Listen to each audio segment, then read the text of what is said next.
Hello friends, welcome back to my kitchen. आज मैं आप लोगों को कांदा पोहा बनाने को सिखाऊंगी। ब्रेकफास्ट रेसिपी है ये, या चाय के टाइम भी आप लोग खा सकते हैं। ये देखिए, मैंने हाफ कप पोहा लिए हैं। उनको पानी से धो के उनका पानी अच्छी तरह से निचोड़ के रख लिया है। ये देखिए, मैंने एक पैन गरम कर लिया है, उसमें तेल ऐड कर लिया है। अभी मैं उसमें ये सेंगदाना जो है, पीनट्स, उनको थोड़ा फ्राई कर लूँगी।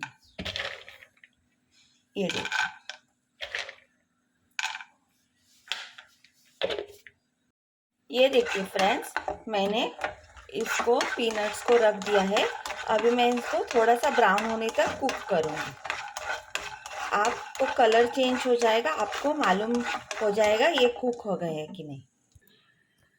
और हमें एक ओनियन चाहिए, ये ग्रीन मिर्ची स्लिट करके लिए, थोड़ी सी कोरिएंडर डेकोरेशन के लिए, शुगर, सॉल्ट और मसालों में से सिर्फ हमें हल्दी पाउडर चाहिए। ये देखिए, हमारे पीनट्स हो गए हैं। जब भी पीनट्स हो जाएंगे तभी ऐसे फुट फुट फुट फुट करके आवाज़ आ जाएगी, आप समझ लीजिएगा आपके पीनट्स कुक हो गए हैं। ये देखिएगा, उसी तेल में मैं मिर्ची ऐड कर दूंगी। मिर्ची को थोड़ा सा ये कर दूंगी, ऐसे ऐसे। जस्ट आप मिर्ची आप लोगों के टेस्ट के हिसाब से ऐड कर दीजिए। ये देखिए, मैं करी पत्ता डाल रही हूँ। अगर आपके पास ना हो तो आप लोग ना ऐड कर दीजिएगा। अभी मैं इसमें कांदा ऐड कर रही हूँ, और कांदे को हमें सिर्फ सॉफ्ट करना है, ब्राउन नहीं करना है। ये झटपट रेसिपी है, बहुत ही जल्दी बन जाती है। सुबह के ब्रेकफास्ट के लिए या शाम के स्नैक्स के लिए बहुत ही अच्छी टेस्टी रेसिपी है। ये देखिए, ऑनियंस को अभी हम लोग सॉफ्ट कर लेंगे। ये देखिए, हमारे ऑनियन सॉफ्ट हो गए हैं। इसको ज़्यादा टाइम नहीं लगता है, जल्दी हो जाते हैं। इसमें हम थोड़ी सी हल्दी ऐड कर देंगे, जस्ट कलर के लिए, ज़्यादा नहीं कीजिएगा वरना इसका टेस्ट बिगड़ जाता है।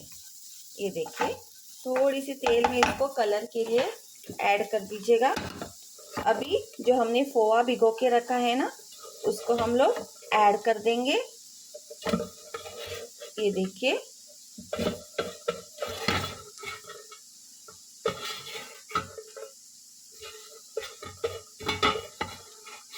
जो पोहा रखा है ना, वो मैंने ऐड कर दिया है।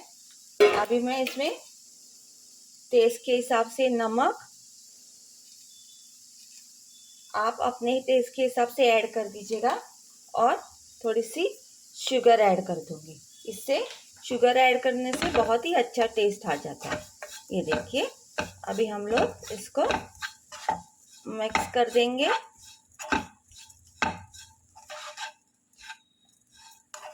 ये देखिए, थोड़ा सा टाइम इसको लाइट गैस पे रख दीजिएगा, ताकि जो शुगर है वो मेल्ट हो जाए हीट से, और सॉल्ट भी अच्छे तरीके से ऐड हो जाए।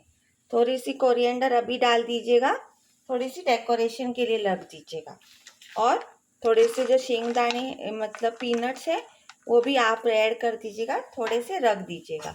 ये देखिए, और 1-2 मिनट के लिए ऐसे गैस के ऊपर कवर करके रख दीजिएगा, ताकि शुगर भी मेल्ट हो जाए और सॉल्ट भी अच्छे तरीके के लग जाए। अगर आपको लगे कि आपके जो पोहा है वो ज़्यादा कड़क है, ज़्यादा मॉइस्चर वाटर सोक नहीं किया, तो आप लोग ऐसे ऊपर से पानी के छींटे मार सकते हैं, तो भी वो सॉफ्ट हो जाएंगे। ये देखिए, मैंने ढक के इसको स्लो गैस के ऊपर एक 5 मिनट के लिए छोड़ दूंगी, ताकि सब अच्छे तरह से इंग्रेडिएंट मिक्स हो जाए। Please to like, share and subscribe my channel and support me. आपको मैं 5 मिनट के बाद दिखाती हूँ। ये देखिए फ्रेंड्स, मैंने पोहा को सर्व किया हुआ है नारियल, पीनट्स और इसके साथ कोरिएंडर के साथ। Please to like, share and subscribe my channel, and please do support me.